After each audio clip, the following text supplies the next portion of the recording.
डोले लागल दिलवा दिल से बोले लागल।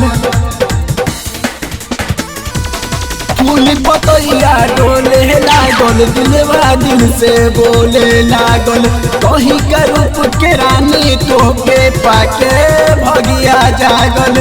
तू ही बार दिल के धड़कन ए हो सनम रही संगवा तू जन्म हो जन्म ए हो सनम रही संगवा तू जन्म हो जन्म ए हो सनम रही संगवा तू जन्म हो जन्म ए हो सनम।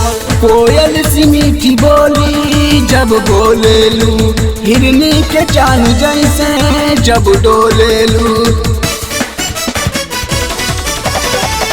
कोयल सी मीठी बोली जब बोलेलू हिरनी के चाल जैसे जब डोलेलू। रूसल चेहरा खुश होई जाला देखी के मन मुस्काला। दिल से बारू तू बहुत लरम ए हो सनम रही संगवा तू जन्म हो जन्म ए हो सनम रही संगवा तू जन्म हो जन्म ए हो सनम रही संगवा तू जन्म हो जन्म ए हो सनम।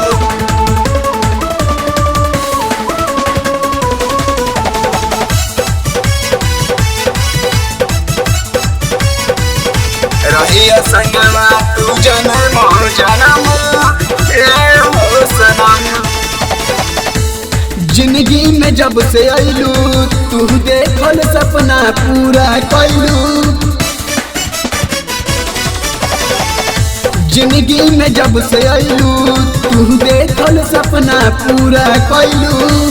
झूली हो तू मन बहला के महबूब के तू दिल में बसा के तुह पे हाजिर बाई हम रोई तन रही संगवा तू जन्म हो जन्म ए हो सनम रही संगवा तू जन्म हो जन्म ए हो सनम।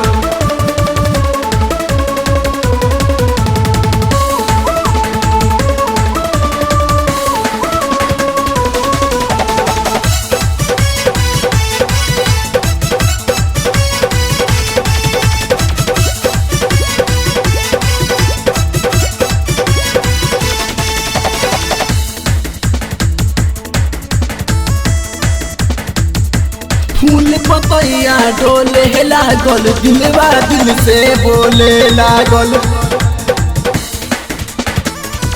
फूल पतैया डोले लागल दिलवा दिल से बोले लागल।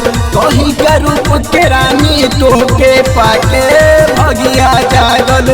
तू ही बारू दिल के धड़कन ए हो सनम रही संगवा तू जन्म हो जन्म ए हो सनम।